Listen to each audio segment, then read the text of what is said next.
It's hurry up and wait for the candidates running and ready to race in the next federal election. Many pundits are predicting we will go to the polls in May after opposition members vowed to vote against the federal budget. In Esquimalt-Juan de Fuca, a riding held by Keith Martin for nearly 2 decades, there's no incumbent this time, and his longtime challengers are expecting another photo finish. Mary Beth Burton has more. Troy DeSouza says 3 is his lucky number, and we'll all soon find out. He'll run for a 3rd time as the Conservative candidate in Esquimalt-Juan de Fuca. We didn't want to be in this election. It's an unnecessary election. I think they should have passed the budget. There's a lot of good things for the community in the budget.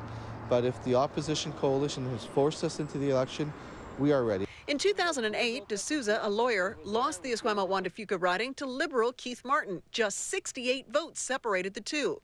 DeSouza also ran in 2006, but it was the NDP's Randall Garrison, who was chosen as the candidate in the upcoming election, who finished a close second to Martin. This time we've got 2 of us who finished second, very close both times to Keith Martin, are back in the race, and I think at the finish line you'll see us going head-to-head. Martin announced months ago he won't seek re-election. Well, these are my budget shoes, the pair of shoes that were flexible and affordable. Running for the Liberals now, Langford councilor Lillian Szpak.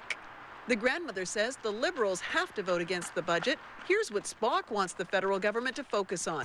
Well, supporting families looks like jobs. It looks like affordable housing.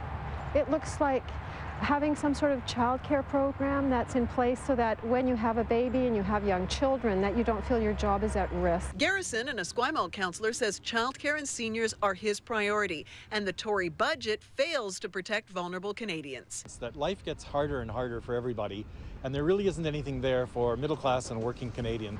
The big issue in the riding for DeSouza is an interchange at the Trans-Canada and Mackenzie. And so I'm going to Ottawa. If people elect me, they're electing someone who's going to fight to get federal funding for this. The New Democrats believe commuter rail is a better solution. If you build the interchange at Mackenzie, you might make that intersection a bit faster and a bit safer. You'll just move the congestion down here to Tillicum, near where we're standing now. So the solution is to get people out of their cars, and I'm afraid the interchange just won't do that. A bigger issue in this riding could be military spending. The Tories' budget outlined yesterday more than $2 billion in military cuts over the next 3 years. DeSouza, who spent more than 7 years in the armed forces, says the government has done more than any other for the military. We have a $14 billion plan to get our naval and Coast Guard vessels built in Canada. And some of those jobs are going to be right here in Esquimalt. Szpak, whose husband is stationed in Edmonton, worries an underfunded military will hurt everyone. Does this mean that there's a dark age ahead? Does it mean that perhaps our Navy supply ships are not going to be provided now? But those deep cuts may never come if the opposition votes the budget down and forces an election. In Esquimalt, Mary Beth Burton, A News.